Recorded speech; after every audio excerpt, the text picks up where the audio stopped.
আমাদের ছোট্ট নাটিকা অনুষ্ঠিত হবে। সেই নাটিকার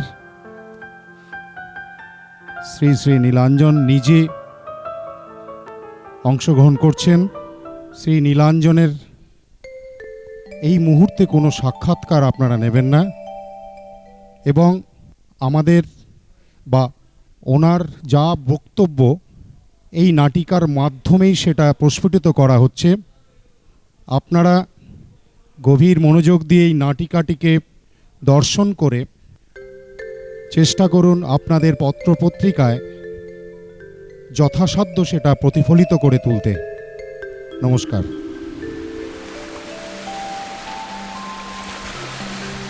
জয় মাধব নীলাঞ্জন।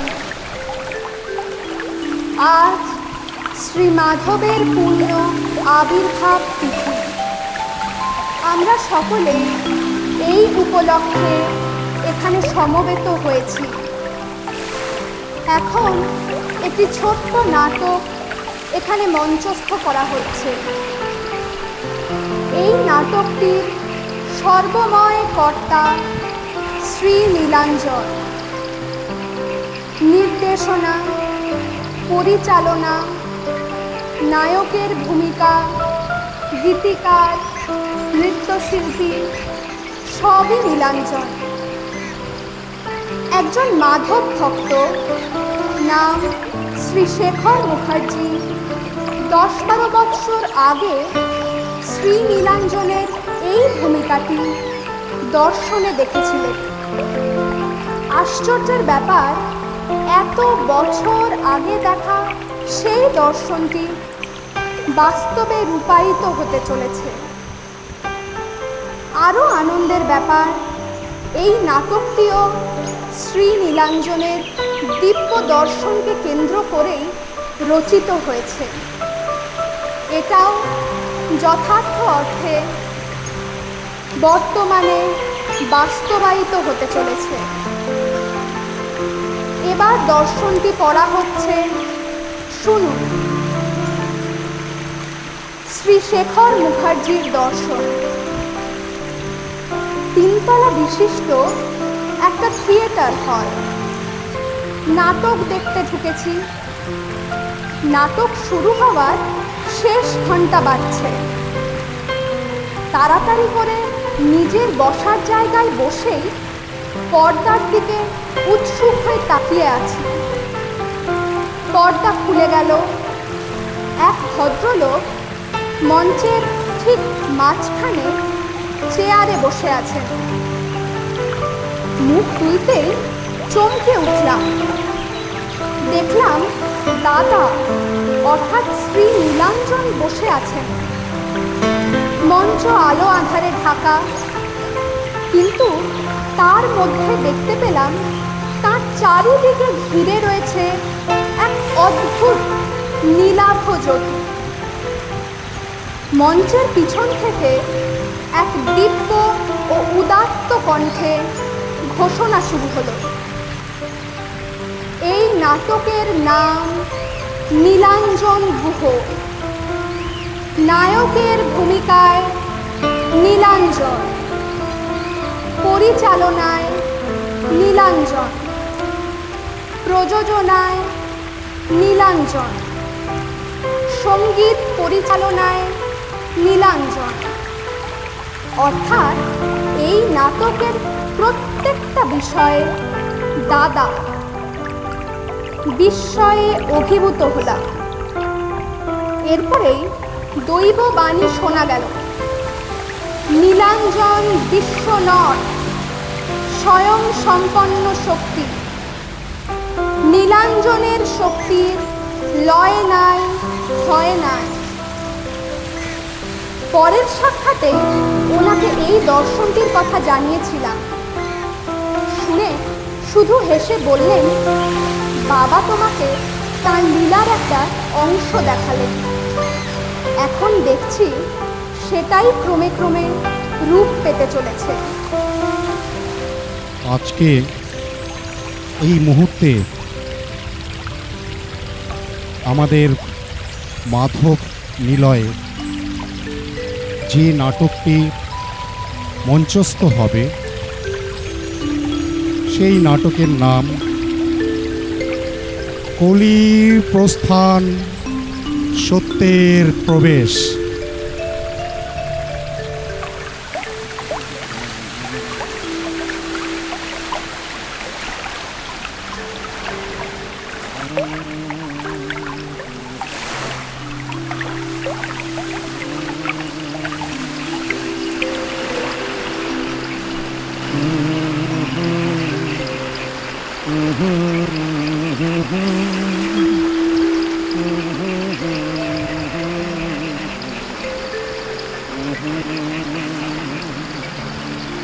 জয় মাধব, জয় মাধব।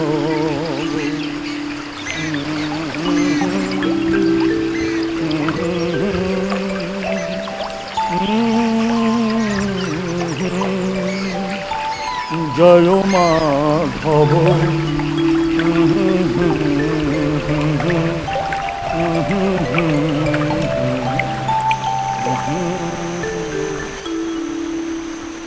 বাহ, কি সুন্দর আলো, স্নিগ্ধ তেলব শীতল পরশ,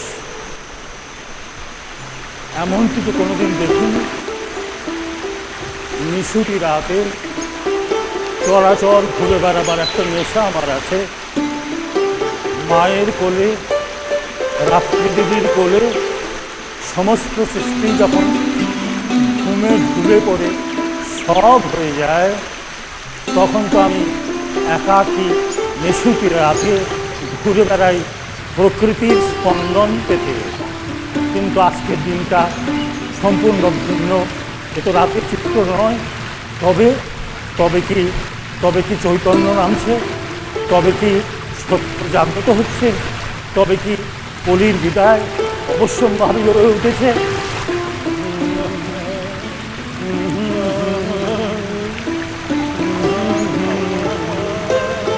দেখে যেন মনে হয় নেমেছে, নেমেছে, নেমেছে, নেমেছে মায়া মায়া হয়ে আলোক ধারা।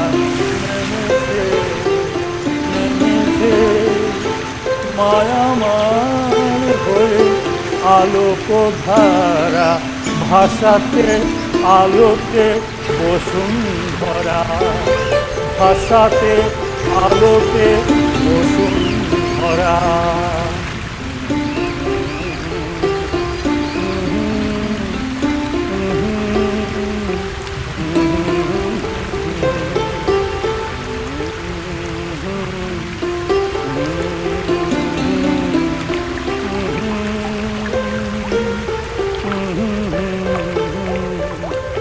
জাগিছে, জাগিছে চৈতন্য,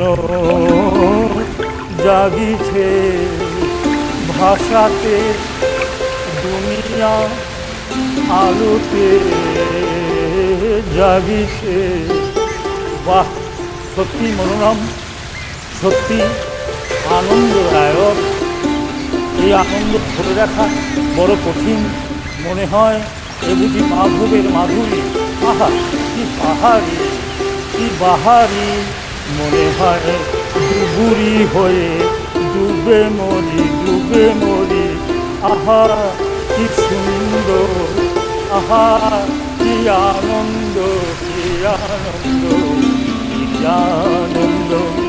সত্যই কলির আচ্ছন্ন ভাব দূর হতে চলেছে। সত্যই সত্যের জাগরণ আসন্ন। সত্য পরম তিনি হয়েছেন প্রসন্ন।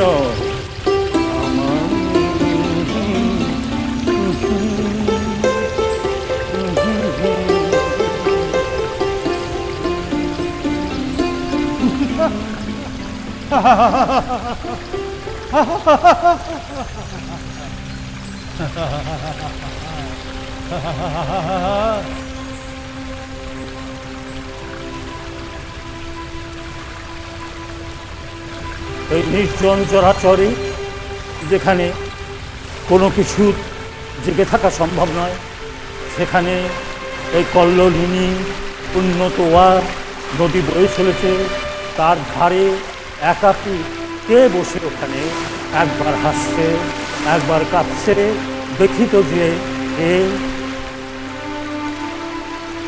কি হে, এই নির্জন নদী তীরে একাকী, তুমি কি আমার কাছে কিছু জানতে চাও?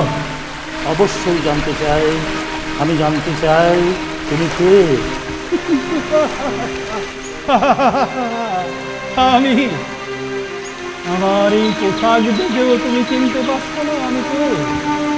সত্যই তোমার চেহারার মধ্যে একটা বৈশিষ্ট্য আছে, এটাও ঠিক, তুমি রাজবেশ ধারণ করেছো, মনে হচ্ছে তুমি রাজা।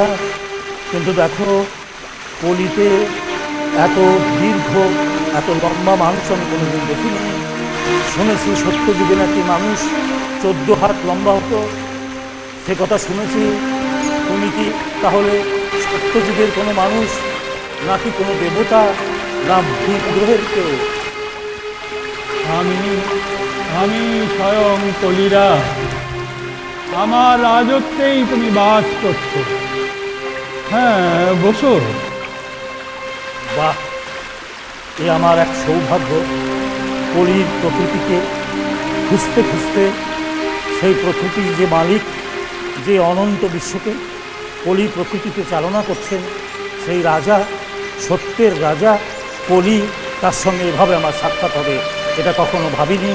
তবে এত সুন্দর পরিবেশ, এত ঠান্ডা হাওয়া, এত আলো, সেখানে বসে থেকে ভালো লাগবে না? এসো, হাঁটতে হাঁটতে পায়চারি করতে করতে আমরা কথা বলি, আসো। এই হবে।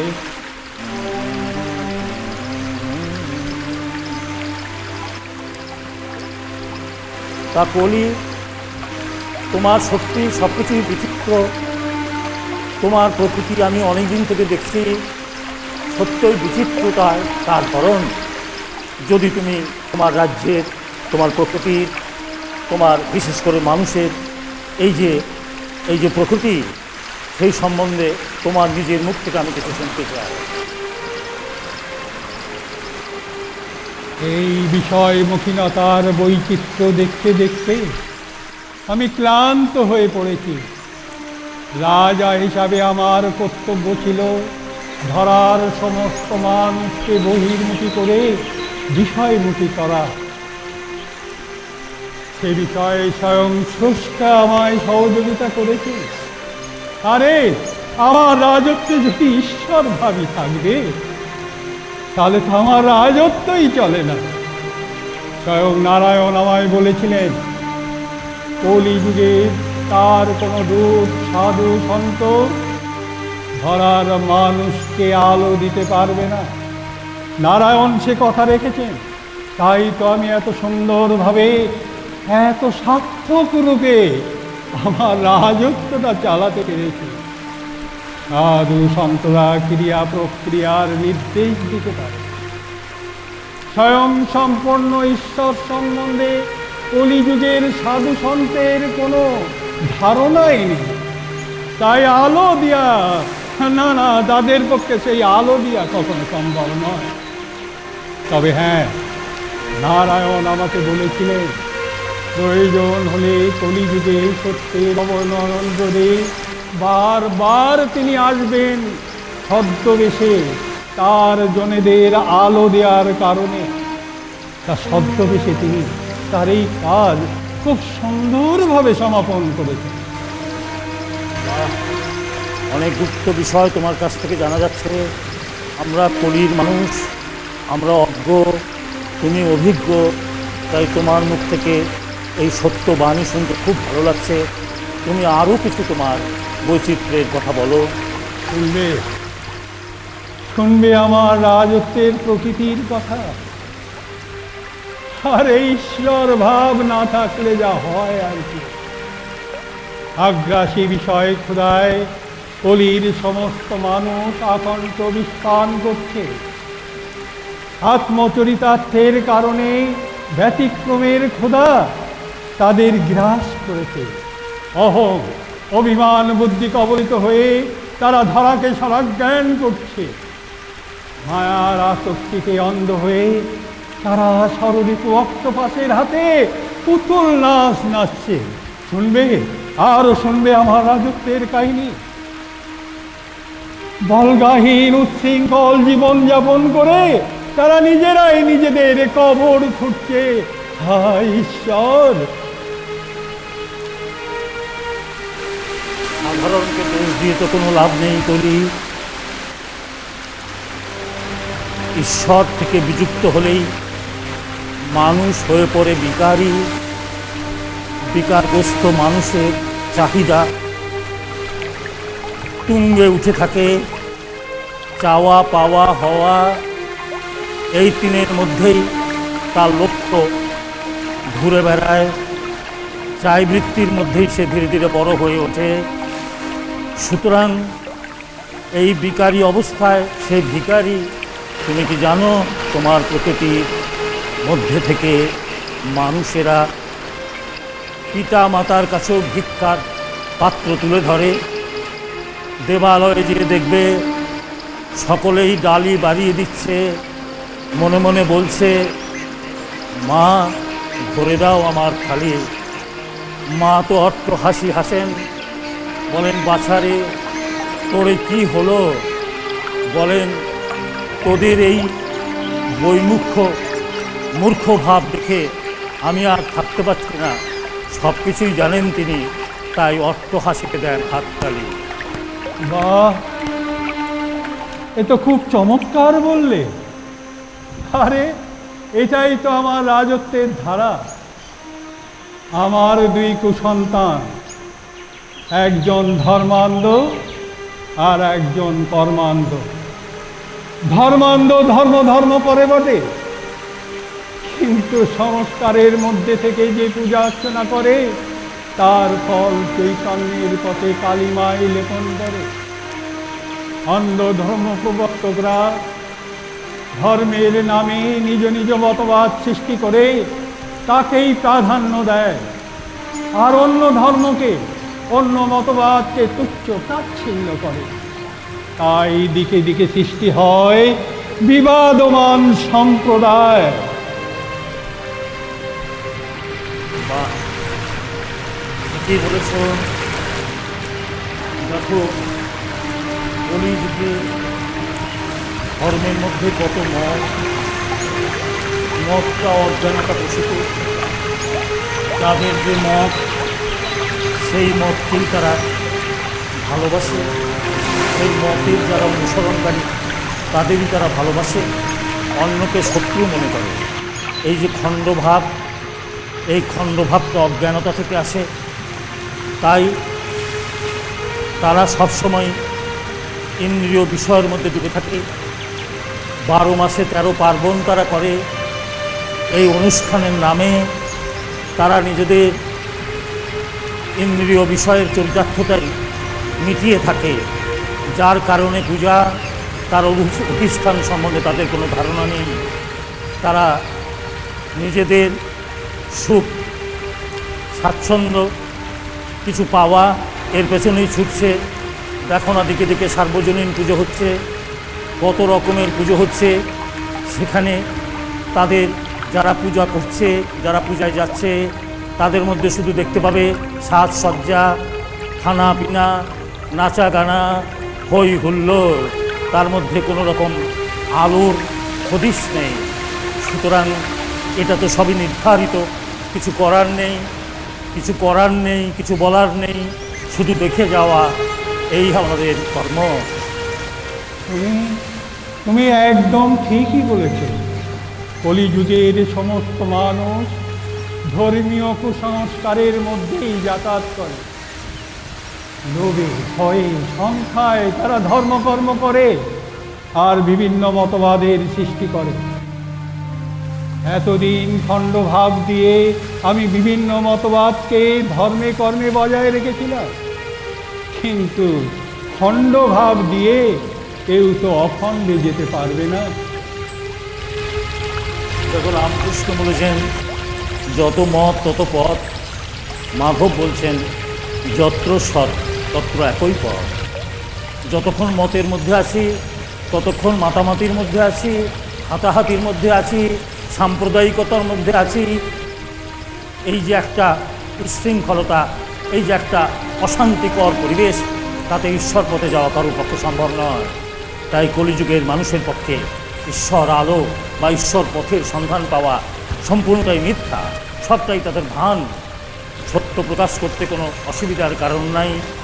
সুতরাং একমাত্র সত্য যদি তার প্রভাব বিস্তার করে, মানুষ যদি অন্তর্মুখী হয়, তার মনকে ব্রাহ্মণ করে এই দেহটাকে যদি মন্দির ভাবতে পারে, মানুষের উপরে কেউ নেই, সবার উপরে মানুষ সত্য, তাহার উপর নেই। বিশ্বের প্রতিটি মানুষই যদি তার দেহকে মন্দির করতে পারে, তাহলে একটা সমাধানের পথ খুঁজে পাওয়া যায়। তাহলেই আসবে একটা সার্বজনীনতা, একটা সংহতি, একটা সহমর্মিতা, একটা সততা, সমতা, একতা, এই শীতলাঙ্গিনী শক্তি তখন বিশ্বে ছড়িয়ে পড়বে। মানুষ আরামে নিঃশ্বাস নিতে পারবে, মানুষ আরামে বেঁচে থাকতে পারবে, মানুষ তার লক্ষ্য নির্দিষ্ট করে আলোর দিকে এগিয়ে যেতে পারবে। সেই তুমি? তোমার কথা যত শুনছি তত অবাক হচ্ছে। বেশ বিত্ত বলেই তোমাকে মনে হচ্ছে। সত্যের কথাগুলি এত সুন্দরভাবে, এত সাবলীল ভঙ্গিমায় তুমি বলছো।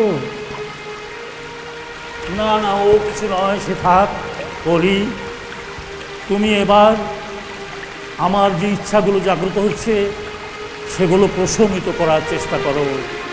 আমি তোমার আচরণ সম্বন্ধে কিছু জানতে চাই। সংকোচ করার কোনো কারণ নেই। আমার রাজত্বের অন্তিমকালে এই নির্জনে একাকী তোমায় পেয়েছি। বলো বলো, তুমি কি জানতে চাও? আমি সব আজ তোমায় বলবো। দেখো, আমি যখন নিশিতে রাতে সত্যকে সঙ্গী করে ঘুরছিলাম প্রকৃতির মধ্যে, তখন দেখছিলাম তুমি নদীর ধারে একাকী বসে কখনো বিলাপ করছো, কখনো সংলাপ বলছো, কখনো হো হো করে হাসছো।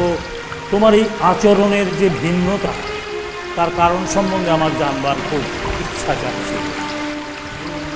আমার রাজত্বে আছে এক কর্মনাশার দল আর এক ধর্মনাশার দল। কর্মনাশার দল শুধু কর্মের ভান করে, আর কি করে সমস্ত কর্মকে পণ্ড করে সেই ফন্দি আটে। কথায় কথায় ধর্মঘট মিছিল অবরোধ করে ধর্মকর্মকে ঘটে করে বন্দী। আর কি করে ফয়দা লুটবে সর্বদা আটে সেই ফন্দি। দেখো, আমি আমার বুদ্ধিতে যখন আমি কর্তা, তখন তো আমি ধর্মকর্ম বা সেবাকর্মের অধিকারী নই। তখন আমার স্বার্থ কোনো না কোনোভাবে আমাকে প্রেরণা দেবে, আমাকে উৎসাহ দেবে। সুতরাং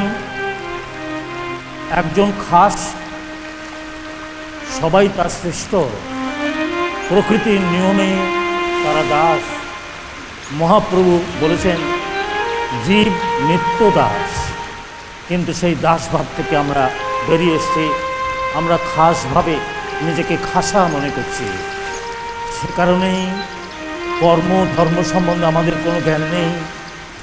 আমরা নিজেদের স্বার্থ, নিজেদের দলীয় স্বার্থ ইত্যাদি দেখবার কারণেই আমরা যা কিছু করে থাকি। এর পেছনে অন্যরকম কোনো কারণ নেই।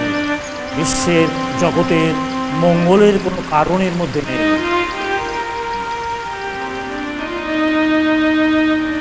অনেক কথাই তো কলি বললে, আমি তৃপ্ত, কিন্তু এখনো পরিতৃপ্ত হতে পারিনি। তাই আপনার আচরণ সম্বন্ধে আমি আরও কিছু জানতে চাই। আমার রাজত্বকাল শেষ হয়ে এসেছে, এবার আমার বিদায় নেবার পালা। অবশ্য সেই জন্যে আমার কোনো দুঃখ নেই। আমার যত দুঃখ আমার দুই অন্ধ পুত্রকে নিয়ে, তাদের পরিণামের কথা চিন্তা করেই আমি কাঁদছিলাম।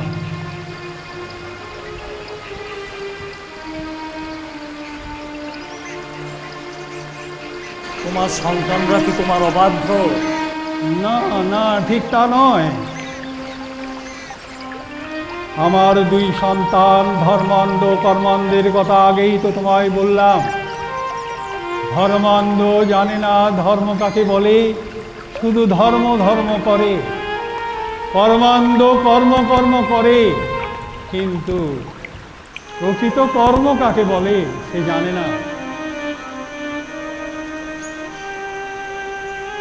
দেখো, শুভ পূর্বে কর্ম করা, আগেও অনেকবার বলেছি, পুনরাবৃত্তি হয়ে যাচ্ছে, তবু বলতে হয় যেটা মূল সমস্যা তার কথা বারে বারে উচ্চারণ করলে মানুষের মধ্যে একটা ক্রিয়া, একটা ইচ্ছা, একটা প্রেরণা জাগ্রত হয়, শপথ নেবার ইচ্ছা হয় যে আমি এখন এখান থেকে নিজেকে ঘুরিয়ে নেব, সৎ পথে নিয়ে যাব। সেবা ধর্ম দাসভাবে করা যায়। কলিযুগে কর্ম ধর্ম যারা করছে, কত সেবক রয়েছে, যথার্থ অর্থে কেউই সেবক নয়। সবাই কর্ম করছে নিজ নিজ নিজ নিজ আমিত্ব বুদ্ধিতে, অভিমান বুদ্ধিতে, অহংকার বুদ্ধিতে। তার মাধ্যমে সেবা হয় না। শিবত্বের জ্ঞানে সেবা করতে হয়। বিবেকানন্দ বলেছে, শিব জ্ঞানে জীব সেবা করে।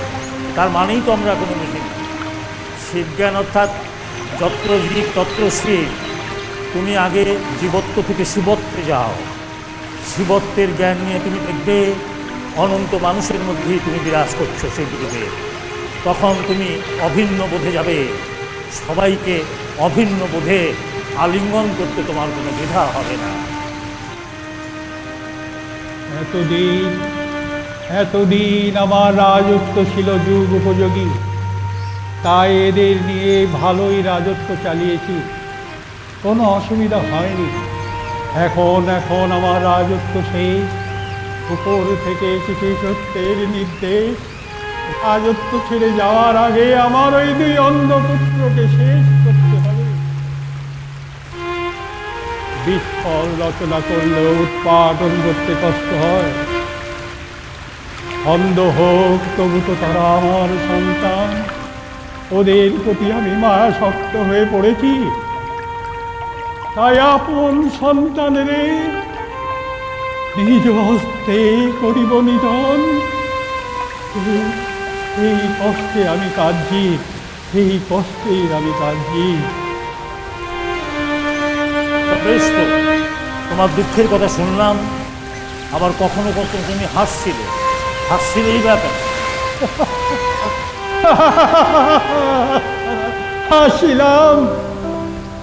হাসছিলাম আমি আনন্দে, যখনই ভাবছি আমার রাজত্ব শেষ হলে সত্যের রাজত্ব শুরু হয়ে যাবে। দিক দিগন্ত আলোকিত করে সত্যের রশ্মি ছড়িয়ে পড়বে চারিদিকে। সমস্ত বিশ্বটা আলোয় ঝলমল করে উঠবে। চৈতন্যের পরশে ধরার প্রতিটি মানুষ অন্তর্মুখী হবে। তারা শান্ত হবে, ঈশ্বর ভাবে তারা লুটোপুটি খাবে। তারই মাঝে জেগে উঠবে অমৃতের সেই ছন্দ, যে ছন্দে শুধু আনন্দ আনন্দ আনন্দ।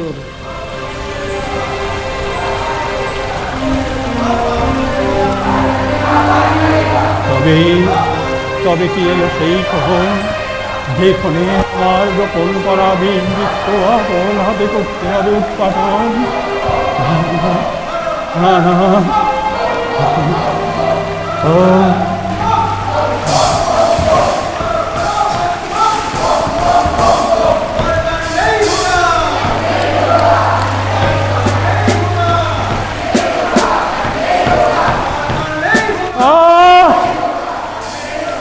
বন্ধ কর ধর্মান্ধের দল। ঈশ্বর তোদের হুকুমের গোলাম নাচিবে। সময় হয়েছে, সত্যের আগমন বার্তা আকাশে বাতাসে ধ্বনিত হচ্ছে। এই সময় চেষ্টা কর নিজেরা সংশোধন হতে। সংশোধন হলেই শুদ্ধতা আসবে, শুদ্ধতা এলেই স্বয়ং ঈশ্বর তার নিজের হাত বাড়িয়ে দেবেন তোদের পার করবার কারণে।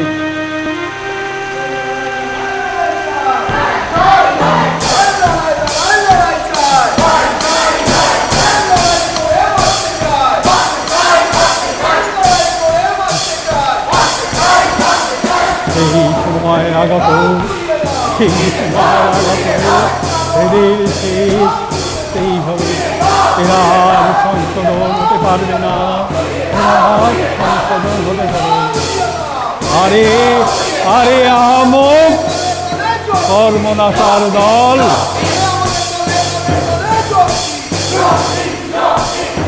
কালো হাত ভেঙে দেওয়া যায় না, এতে ধরার কালিমা আরো বেড়ে যায়।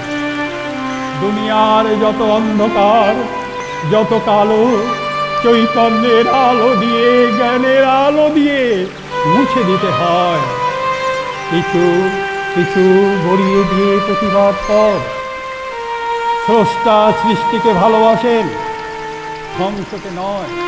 তার সৃষ্টিকে ধ্বংস করে যারা ফয়দা লুটতে চায়, ঈশ্বর তাদের কখনো ক্ষমা করেন না। সময় হয়েছে, সত্যের আগমনী ঘণ্টা বেজেছে। এখন হয় সংশোধন, না হয় ধ্বংস।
আমার এই খনন করা খাদে আমার বিবাদমান দুই পুত্র এসে পড়ে, আমি তাদের মাটি চাপা দিয়ে শেষ করে দেব।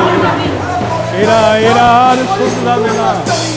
ধন্দে পড়ে এই দুই কারিগরি বন্ধ হবে, ধন্দে পড়ে এদের কারিগরি হবে বন্ধ।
ধন্দে পড়ে এই দুই অন্ধের কারিগরি হলো বন্ধ, ধন্দে পড়ে দুই অন্ধের কারিগরি হলো বন্ধ।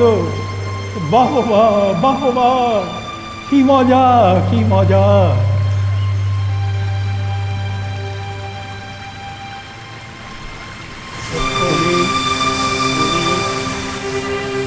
অনবদ্য তোমার রাজ্য পরিচালনা, অনন্য তোমার স্রষ্টার প্রতি ভক্তি। নিজ সন্তানকে তুমি ধন্দে ফেলে শেষ করে দিলে সত্যের নির্দেশে, এবং যাতে সত্য জাগ্রত হতে পারে, যাতে চারদিক আলোকিত হতে পারে, যাতে ধরার মানুষ যার উপরে কেউ নেই, মানুষের মধ্যেই দেবতা, মানুষের মধ্যেই ভগবান, মানুষের মধ্যেই সব, সেই মানুষের কারণে তুমি যেটা করলে এটা একটা ইতিহাস, একটা নিদর্শন হয়ে থাকবে। ধন্য তুমি, ধন্য তোমার রাজা।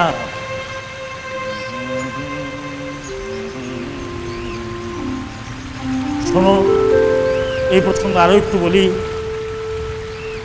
দেখো, সত্য জাগ্রত যদি হয়, তাহলে আগেই বলেছি তোমাকে, প্রয়োজনের মধ্যে মানুষকে থাকতে হবে, অপ্রয়োজনের চাহিদা থেকে নিজেকে বের করতে হবে, মনকে সংযত করতে হবে, মনকে ধীরে ধীরে অন্তর্মুখী করতে হবে, মনকে ব্রাহ্মণ করে নিজের মধ্যে যেতে হবে। কামের সময় কাম, কাম ফুরালে নাম। অর্থাৎ তুমি কে, কোথা থেকে এসছো, কোথায় যাবে, এই যে রহস্য, সেটা উন্মোচন করবার যোগ্যতা একমাত্র মানুষের। কিন্তু কলির প্রকৃতির মধ্যে থেকে আমাদের সব কিছু বিস্মরণ হয়েছে, আমরা ভুলে গেছি। তাই আমাদের এই সাজা। আমরা, তুমি তো জানো, তুমি তো রাজা, কলিতে যারা সবাই সাজা। ঈশ্বর কাকে সাজান? ঠাকুর রামকৃষ্ণ বলেছিলেন, বিবেকানন্দকে আমি সাজালাম, ওকে আমি চাপরাশ দিলাম, ও একটা ঝড় তুলবে। আর যারা ছিলেন তাদের বললেন, তোরা তো নিজেরা সেজেছিস, সেটা কিচ্ছু হবে না। সাজা দিয়ে রাজার রাজত্বে রাজার কোনো কর্ম করবার অধিকার কলি মানুষের নেই। বাহবা, খুব সুন্দর, খুব ভালো লাগলো, খুব ভালো লাগলো, খুব ভালো লাগলো। তুমি একমাত্র সাক্ষী রইলে বাবা। সত্যের নির্দেশে আমি বিশাল দুটিকে নিধন করলাম। এবার ধরার মানুষ অমৃতের স্বাদ পায়।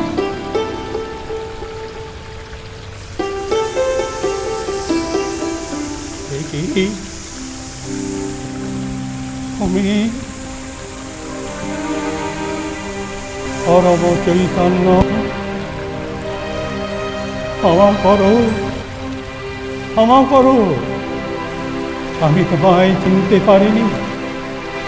আমার প্রকৃতিতে আচ্ছন্ন হয়ে ধরার মানুষ তোমায় চিনতে পারছে না। এই প্রভু, তোমার আদেশে আমার অন্ধ দুই পুত্রকে করেছে নিধন। সত্যের পরিবেশ হয়েছে রচনা। এখন এখন তোমার আসন, তুমি করো হে গ্রহণ। তোমার পরশে ধরায় হোক সত্যের জাগরণ।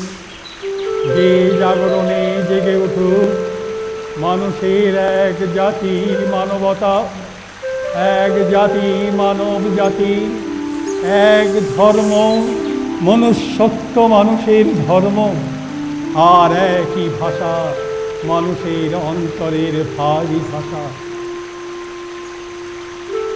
হে সনাতন, হে মধুসূদন, কৃপাময় করুণা সিন্ধু,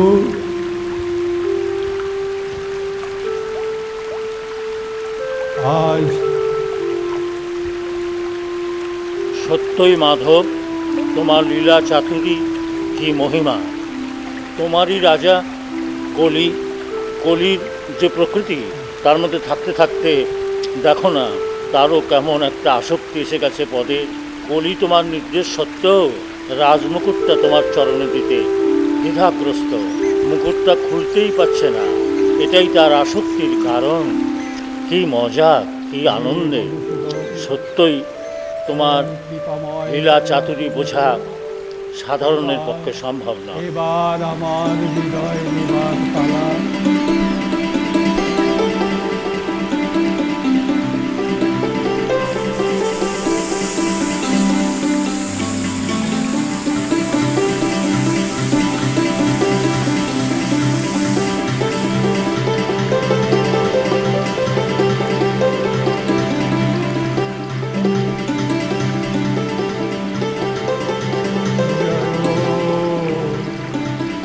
মাধব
নীলাঞ্জন জয় মাধব নীলাঞ্জন জয় মাধব নীলাঞ্জন জয় মাধব নীলাঞ্জন জয় মাধব নীলাঞ্জন জয় মাধব নীলাঞ্জন জয় মাধব নীলাঞ্জন জয় মাধব নীলাঞ্জন জয় মাধব নীলাঞ্জন জয় মাধব নীলাঞ্জন জয় মাধব নীলাঞ্জন জয় মাধব